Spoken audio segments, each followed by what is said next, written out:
ternyata memastikan lewat silon dokumen dan isian yang harus diisi oleh bakal calon, dalam hal ini bakal calon Dewan Perwakilan Rakyat Daerah Provinsi Sulawesi Selatan. Setelah itu penyerahan dalam bentuk fisik dokumen yang disyaratkan dalam proses pengajuan bakal calon anggota DPD Provinsi Sulawesi Selatan. Ini Om Yadi ini. Kasar tahu tidak percaya juga. Ini yang wajib itu percaya. Ya, baik.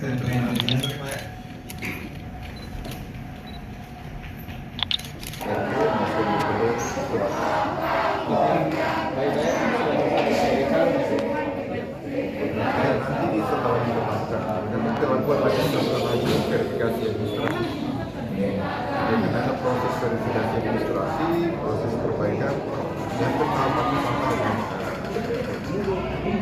berarti belum berselesai, masih tetap bakal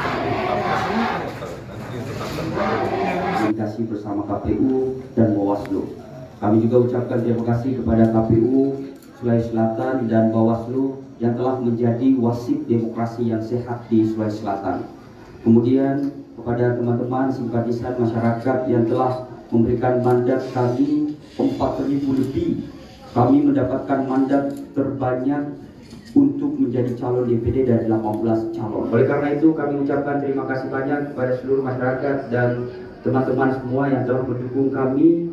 Kami insya Allah akan buktikan bahwa kita ingin bekerja untuk Sulawesi Selatan.